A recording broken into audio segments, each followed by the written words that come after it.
তুলেই প্রার্থনা করবেন, রাতে করবেন, অভ্যাসী হন। আমার অনুরোধ, আপনি আমার দিনী ভাই, আপনাকে আমি অনেক ভালোবাসি, আপনি আমার দিনী বোন, আপনি একটু অভ্যাসী হন, রাতে উঠে একটু সালাত আদায় করতে শিখেন, অনেক কিছু পেয়ে যাবেন, বরকত পাবেন, সুবিধা পাবেন, কল্যাণ পাবেন, শান্তি পাবেন, জান্নাত পাওয়া যাবে, কবরের শাস্তি মাফ হয়ে যাবে।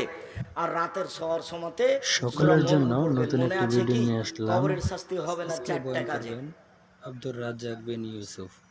এই ছেলে, কে কথা বলে পিছনে? এক, রাতে সূরা মুলক পড়ে ঘুমালে কবরের শাস্তি হবে না। বুঝানো গেল না? কোন সূরা বললাম? সূরা মুলক 30 আয়াতের। যদি মুখস্থ করতে না পারেন তাহলে দেখে দেখে পড়বেন। 2, জুমার দিন মারা গেলে কবরের শাস্তি হবে না। 3, শহীদ হয়ে গেলে কবরের শাস্তি হবে না। 4, পেট ব্যথায় মারা গেলে কবরের শাস্তি হবে না।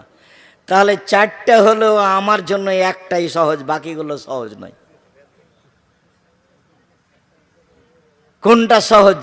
পেট ব্যথা সহজ? জি না, পেট ব্যথাটা সহজ বললে হবে? আমার পেট ব্যথা আল্লাহর কাছে কবুল হলো কি না সেটা কেমনে আমি বুঝলাম? আর আমার পেট ব্যথা আসলে সে ব্যথা নাকি যেটাতে তিনি কবরের শাস্তি মাফ করে দিবেন? একটা সহজ পদ্ধতি আছে, সেটা কি? সূরা মুলক। এ কথা রাসূল সাল্লাল্লাহু আলাইহি সাল্লাম বলেন, রাতে একটু পড়তে অভ্যাসী হন, মরণ তো হয়েই যাবে কয়দিন পরে। কত আপনাকে আমি পরিবর্তনের জন্য চেষ্টা করলাম, অনুরোধ করলাম, কিন্তু আপনি শোনা পর্যন্ত রাখলেন। এ কথাই ঠিক, আপনার অনেক ভালোবাসা, তাই দূর দূরান্ত থেকে চলে এসেছেন, আপনি ভালোবাসেন, এ কথা ঠিক, কিন্তু ভালোবাসার বাস্তব ফলটা কি?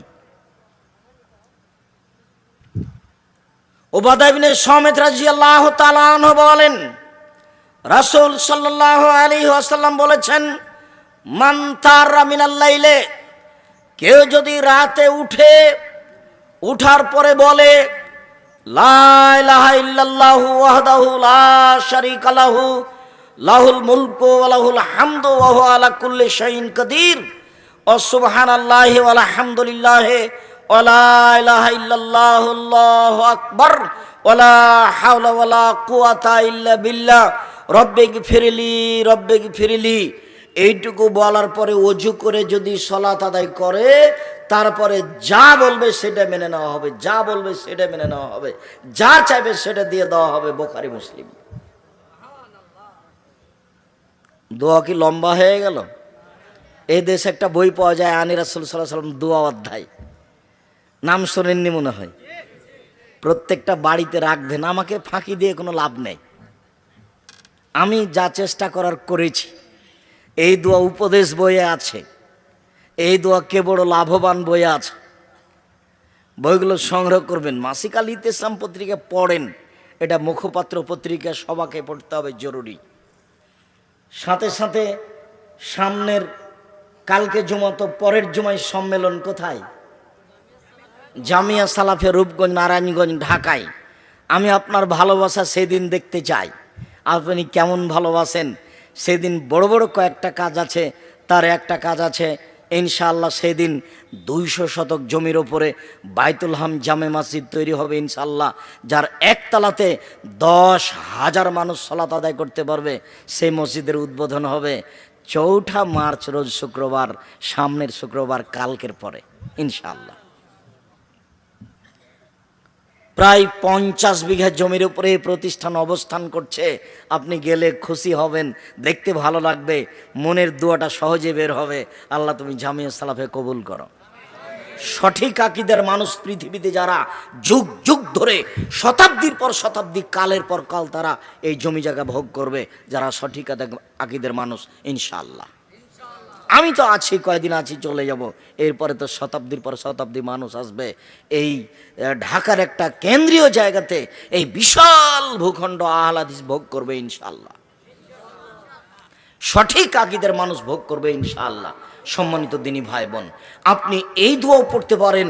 এছাড়াও যদি আপনি মনে করেন যে না এটা লম্বা হচ্ছে, তাহলে আপনি সূরা আলে ইমরানের শেষ রুকুর প্রথম 5 আয়াত পড়বেন। সূরা আলে ইমরানের শেষ রুকুর প্রথম 5 আয়াত, ইন্না ফি খালকিস সামাওয়াতি ওয়াল আরদ, শেষ পর্যন্ত প্রথম 5 আয়াত। আর যদি আপনি বড় পড়তে পারেন সেটাও পড়তে পারেন। আপনি ঘুম থেকে উঠে যে লম্বা দোয়া আছে সেটা পড়বেন। সম্মানিত দিনী ভাই বোন, আমি আপনাকে আজকে রাত অনেক হয়েছে, এই ছেলে এই থামো, আমি দোয়া পড়ি তারপরে।